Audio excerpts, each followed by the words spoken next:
It is time now for Media Watch, and I'm joined by Emma James. Hello, Emma. Hi there. Let's begin with some news from the UK. The British Prime Minister's got lots of people talking because he's got a rather unique take on what Brexit means for businesses in Northern Ireland. What's this about? Yes, well, Brexit is exceedingly complicated, but one person that you might expect to have a full grasp of all the minutiae would be the British Prime Minister. However, on a visit to Northern Ireland, Boris Johnson does appear to have gone against what many others are saying about future regulations for businesses in the area. Now, he repeatedly spoke about the fact there would be no checks for goods being sent from Northern Ireland to Great Britain. And he's right, there won't be physical checks as such most of the time, but there will be paperwork known as exit summary declarations. When he was asked directly about those customs forms, though, this is what he had to say. And if somebody asks you to do that, tell them to ring up the Prime Minister and I will direct them to throw that form in the bin. Because Steve Barclay said we would. No. So the Steve Barclay mentioned there is the Brexit Secretary, who has said exactly the opposite of that in the House of Commons less than a month ago. Opposition MPs, of course, were very quick to react, including the shadow Brexit Secretary, Keir Starmer, who said Boris Johnson either doesn't understand the deal he has negotiated or he isn't telling the truth. Probably both. Very strong words from him. Angela Rayner is from the Labour Party as well, a candidate too. She says, this is complete, incoherent, rambling nonsense from the PM. And lots of people talking about just how rambling that particular informal chat was, wondering whether or not he was drunk. But he did have a glass of water in his hand. He didn't appear to be drinking. There is another issue that was raised in this informal gathering, where Boris Johnson, as Business Insider reports, accidentally made an incredibly compelling argument against his own Brexit deal. What he said is that the proposed deal would allow Northern Ireland to keep free movement and access to the European single market, and described it as a great deal. But of course, these benefits are going to be lost to the rest of the United Kingdom under this great deal that Boris Johnson has secured. Lots of people taking to Twitter to say things like this. If it's such a great deal for Northern Ireland, why can't we all have the same deal, the one we already have? Are you drunk? Again, that word there.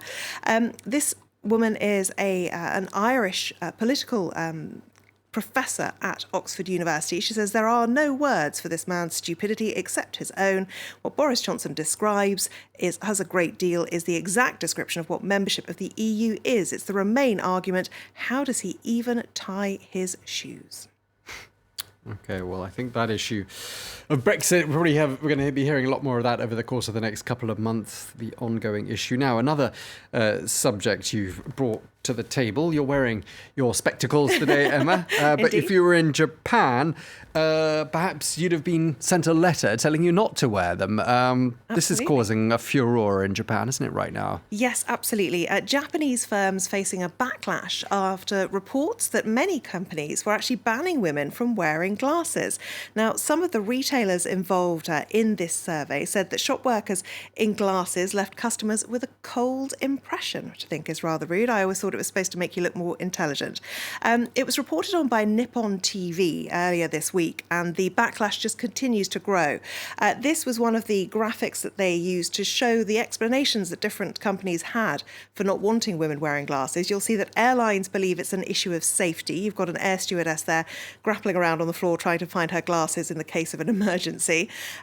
Makeup stores say that you can't see the makeup if the person selling it to you is wearing glasses.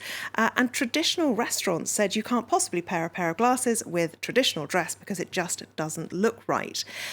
It's not the first time that Japan has been strongly criticised for policing what women wear, because earlier this year, in fact, there was a huge backlash over the fact that a lot of firms were forcing women to wear high heels.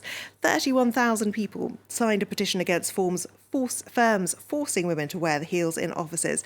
And it sparked a hashtag, Kutu, not Me Too, Kutu.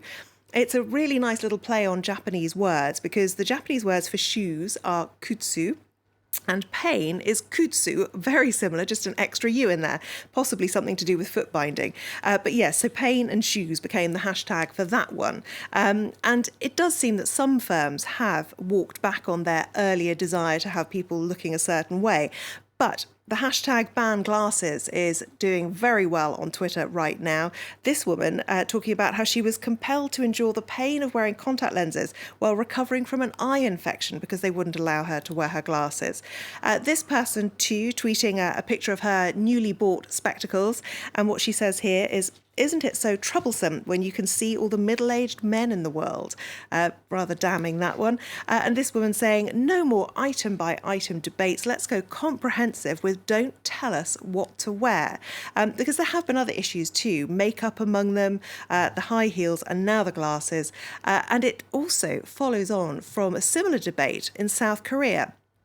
This was a South Korean newsreader who decided on the spur of the moment one morning that she was not going to put in her contact lenses. She gets up at 2:30 in the morning, on air at 6 a.m. She decided to wear her glasses, ditch the fake eyelashes and the contact lenses, and it was seen as something really quite shocking. But what is interesting is that in South Korea, although it's not the norm to see women wearing glasses in a professional environment, 70% of people who are under the age of 30 are short-sighted. So it does seem absolutely ridiculous that people could say to them that they cannot wear their glasses in the workplace. Right. Well, if I needed glasses, I would put them on in solidarity with those people there. Thank you very much indeed, Emma James, with today's edition of Media Watch.